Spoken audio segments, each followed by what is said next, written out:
Bom dia, fala galera, estamos de volta para mais uma videoaula aqui do IST, ok? E a aula de hoje, ela é para as turmas de terceiro ano, os convênios, ok? Biologia 4, capítulo 9, um tema que é o mais comentado no mundo. Nós vamos trabalhar os seres vivos, e quando a gente começa a destacar os seres vivos, o primeiro tópico são os vírus, tão comentados agora devido a essa pandemia. Então vamos a eles, vem comigo. Então, a aula de hoje vai ser sobre vírus, os tão temidos vírus, ok? A primeira coisa que você tem que saber quando se trabalha vírus são as características gerais dos vírus. Porque o vírus ele é classificado como um grupo à parte dentro dos seres vivos. E vamos a ele, vem comigo. Ó, características gerais. A primeira coisa que a gente vai destacar do vírus é a origem, a etimologia da palavra vírus, que significa veneno. Por que veneno? Os primeiros vírus que foram descobertos, eles acreditavam que fossem os vírus da febre aftosa. E esse vírus, galera, no início, como eles não tinham tecnologia ainda suficiente para detectar a presença dos vírus, eles achavam que o que estava causando a morte do gado era envenenamento. Mas quando eles descobriram essas partículas extracelulares, como eles chamavam na época, e eles denominaram de veneno, que do latim significa vírus. Tudo ok? Olha, a principal característica que a gente vai destacar dos vírus é o quê? É o fato de eles serem organismos acelulares. Lembre, toda vez que a gente tem normalmente a palavra, no início de uma palavra, a letra A, isso indica uma negação, uma ausência.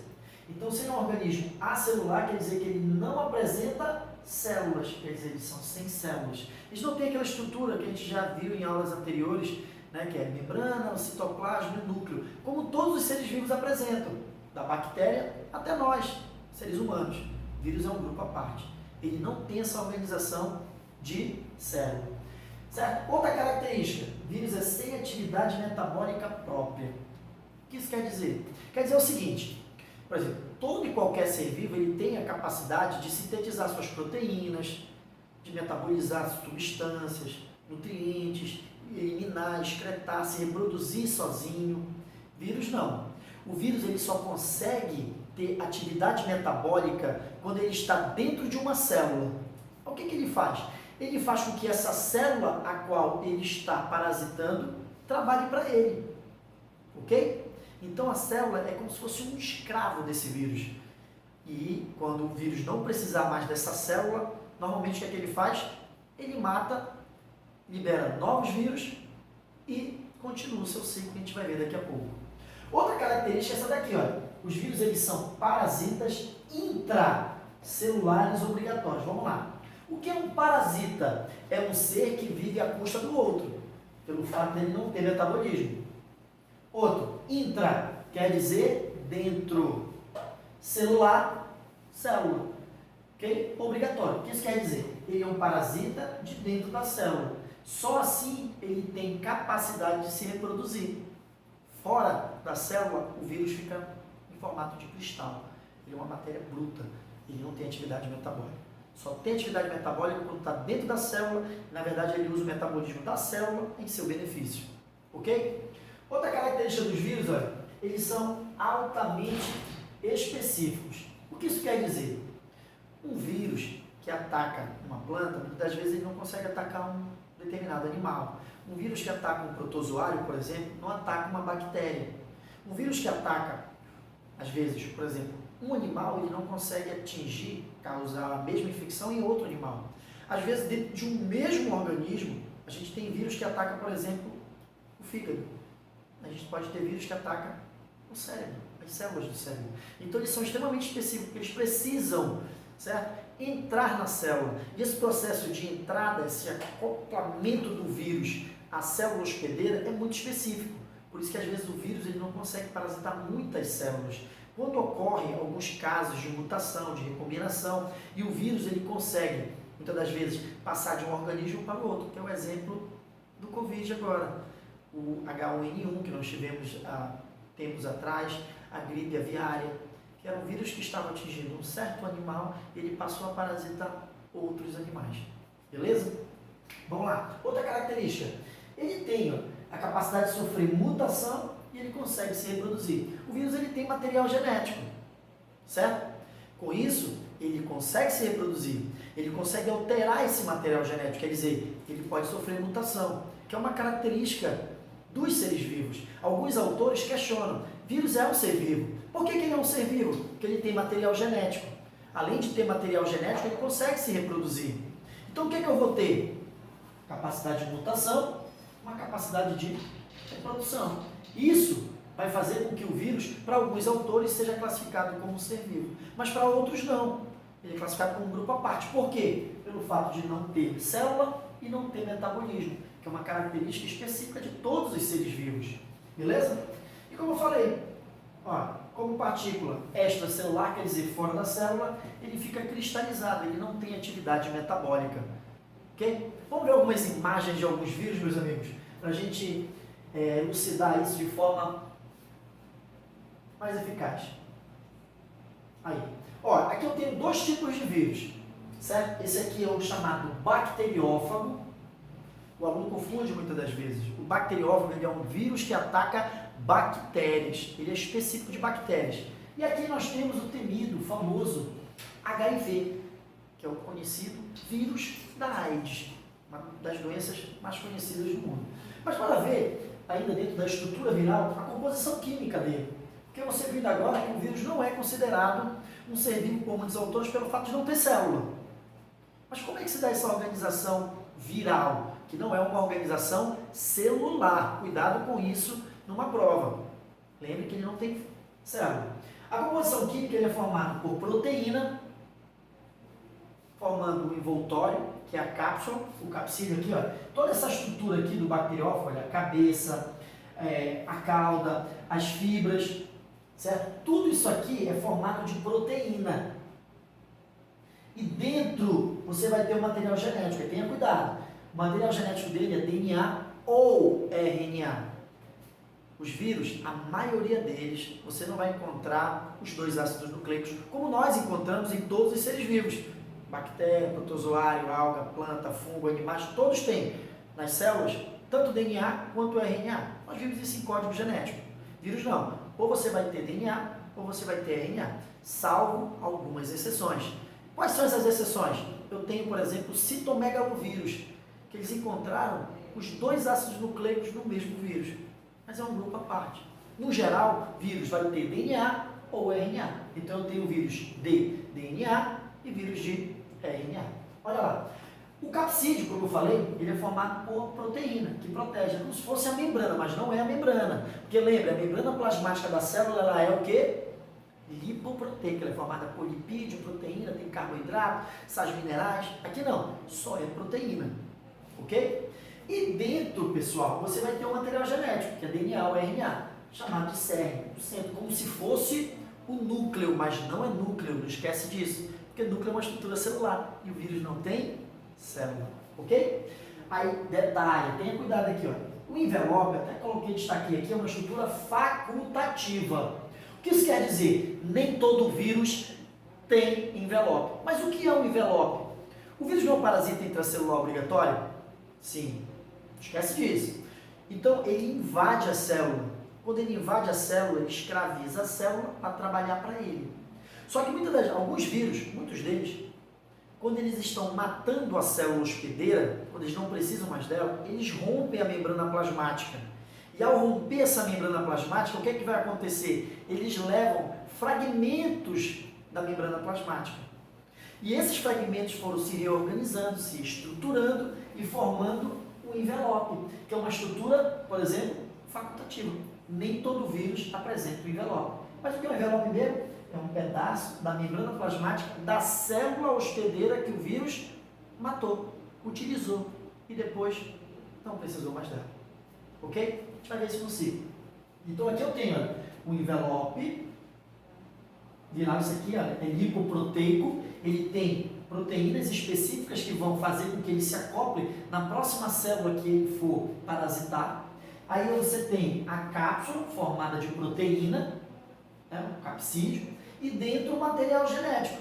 Aqui é o HIV. O material genético do HIV é o RNA. Já o bacteriófago, que é um vírus específico de bactéria, ele vai ter como material genético o DNA. Vamos dar uma olhada em alguns outros vírus. Beleza? Ó, aqui novamente, para ficar mais destacado, nós temos um vírus envelopado. No caso aqui, olha, eu tenho o envelope viral, aqui eu tenho as proteínas do envelope, dentro eu vou ter as proteínas, que é a cápsula, e o material genético. E os vírus dentro, né, desse capsídeo, dessa cápsula, além de ter o material genético, ele vai apresentar algumas enzimas que são importantes para o processo de reprodução, que eu vou mostrar mais na frente. Vamos dar uma olhada em outros vírus aí. Olha, aqui novamente o HIV, esse aqui é o famoso vírus da dengue, o bacteriófago, como vocês viram anteriormente, isso é uma forma de microscopia. Aqui é o vírus da cachumba, né, a famosa papeira, e aqui o vírus da hepatite C, beleza? Aqui, olha, vírus envelopados, aqui um vírus não envelopado. Outros exemplos aí para a gente seguir. Aqui novamente o bacteriófago, você viu, aqui é um desenho esquemático, e aqui são fotos de microscopia, para você destacar, olha, a cabeça, a cauda e as fibras da cauda do bacteriófago, ok? Aqui eu vou ter agora, vamos lá, esse aqui é o vírus da febre aftosa, foi um dos primeiros vírus a serem descobertos pelos cientistas, ok? É um vírus que ataca o gado. Ele mexe, tem aqueles casos, né, do rebanho que aparece com aftosa e tem que vacinar. Esse é um dos vírus que atinge o gado. Vamos ver outros vírus aí, pessoal? Vamos dar uma olhada aí. Vem comigo, ó. Novamente o hepatite C, aqui um desenho esquemático, aqui uma foto de microscopia, mostrando que ele é um vírus envelopado. Eu tenho também, ó, o HIV, destacando, olha, novamente, ó, o envelope, a cápsula, o material genético e as enzimas. E aqui é uma foto de microscopia destacando o envelope viral e a cápsula. Aí algum aluno chega comigo, mas professor, quais são desses vírus os piores? Dependendo do vírus, todos eles podem, né, ser agressivos, dependendo do sistema imunológico, da carga infectária. Mas os vírus envelopados, como por exemplo o HIV ele se reproduz dentro da principal célula de defesa do nosso corpo. Que célula é essa? O linfócito, que tem a capacidade de reconhecer outras células. O vírus da AIDS, ele consegue enganar o linfócito, mas isso é um tópico que a gente vai trabalhar mais lá na frente, quando a gente trabalhar o HIV, que é o nosso próximo assunto, são as doenças virais. Aí você vai entender melhor isso aí. Aqui eu tenho, olha, o vírus do tabaco, hepatite A, olha, hepatite B, isso aqui é o ebola, que é um vírus que, alguns anos atrás, nós tivemos um novo surto na África, que dizimou milhares de pessoas também. E aqui é o famoso vírus influenza, que é o vírus da gripe. Isso aqui nós temos vários tipos de vírus, por isso que a gente pega a gripe várias vezes, certo? Mas olha lá, quais são os tipos de vírus? Como é que esses vírus eles são classificados? Eles são classificados de duas formas. Quais são as duas formas? De acordo com o ácido nucleico. Por exemplo, não existe vírus que tem DNA? Sim. Mas também não existe vírus que tem RNA? Então essa foi a forma que os pesquisadores descobriram, utilizaram para classificar esses vírus. Então o vírus que tem DNA é muito fácil. Quer ver? Olha, vem comigo. É só você botar o nome do ácido nucleico, desoxi, né? Nucleico lá, ácido desoxirribonucleico do DNA, e colocar vírus no final. Ok? Exemplo, eu tenho o vírus da hepatite B, o bacteriófago, são vírus que apresentam DNA. Só que eu tenho também os vírus que apresentam RNA. Aí esses vírus eles são chamados de ribovírus, é só vocês lembrar da ribose, lá do ácido ribonucleico. Aí você bota ribo de RNA e vírus no final. Certo? Aí o exemplo, eu tenho o HIV, um dos mais famosos. Só que dentro dos ribovírus são muito cobrados os chamados retrovírus. Pessoal, o que isso quer dizer? É uma classificação dentro dos ribovírus. O que esses vírus fazem? Como eles têm RNA, e para que eles possam produzir proteína, por que o vírus precisa produzir proteína? Porque para reproduzir ele precisa formar cápsula. E a cápsula é formada de quem? Proteína. Certo? Mas para produzir proteína ele precisa de quem? De ribossomo. O vírus tem ribossomo? Não. Ele utiliza o ribossomo da célula hospedeira. Só que detalhe, quando o vírus tem RNA, ele sozinho, só o RNA, não consegue produzir proteína. Tu lembra do dogma central?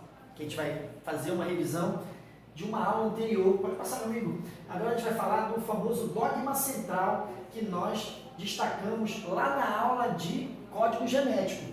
Se tu lembrares, toda e qualquer informação genética, pode passar, ele vai ser encontrado onde? No DNA. Esse DNA, pessoal, quando ele sofre um processo chamado de transcrição, certo? Ele vai passar essa informação do DNA para o RNA mensageiro, certo? Aí depois, esse RNA mensageiro, ele vai ser transformado em proteína. Para ele ser transformado em proteína, eu tenho uma outra etapa, que ela é chamada de tradução ou síntese proteica. Então, quer dizer, para que eu tenha a formação de uma proteína, eu preciso ter o DNA. Porque toda informação genética está contida no DNA. Mas esse DNA ele tem que se transformar em RNA mensageiro para depois se transformar em proteína. Aí vamos lá. Por que o vírus precisa de proteína? Porque é essa proteína que vai formar a cápsula. Sem cápsula, o vírus não consegue se reproduzir. Entendeu? Aí olha qual é a bronca. O HIV, que é o retrovírus, ele é um vírus que apresenta RNA. Esse RNA, ele é viral, certo? É o RNA do vírus. Vou até botar aqui, ó, viral. Esse RNA, pessoal, ele vai se transformar, esse RNA, ele vai se transformar em DNA, certo? Para que ele faça isso, ele tem que fazer o que nós chamamos de transcrição reversa. Por que transcrição reversa? Lembra comigo? O nome desse processo em que o DNA se transforma em RNA, ele é chamado de transcrição. Só que eu estou fazendo uma transcrição inversa. Quer dizer, eu estou transformando o RNA do vírus em DNA. Para isso, os retrovírus apresentam uma enzima chamada de, olha o nome da enzima, transcriptase reversa. Tio, não entendi. O que significa transcriptase reversa? Transcript vem e significa transcrição. Reversa quer dizer ao contrário.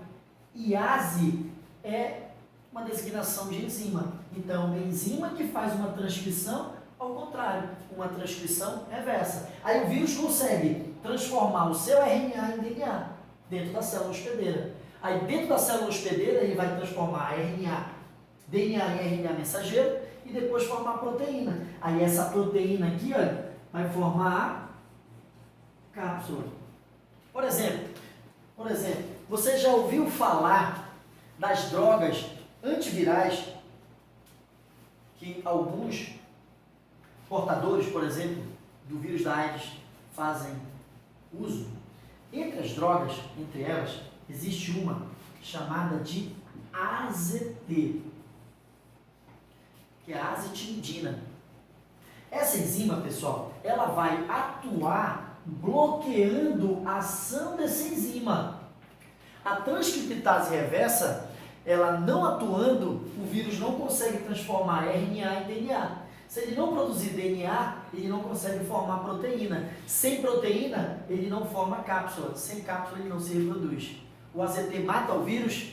Não. Ele está apenas impedindo a sua reprodução, a sua replicação. Tudo bem? Entendido isso aí? Beleza. No próximo momento, nosso próximo encontro, nós vamos trabalhar reprodução viral, certo? E vamos iniciar as doenças causadas por vírus. Tudo ok? Fique com Deus e até a próxima, se Deus quiser. Valeu, galera!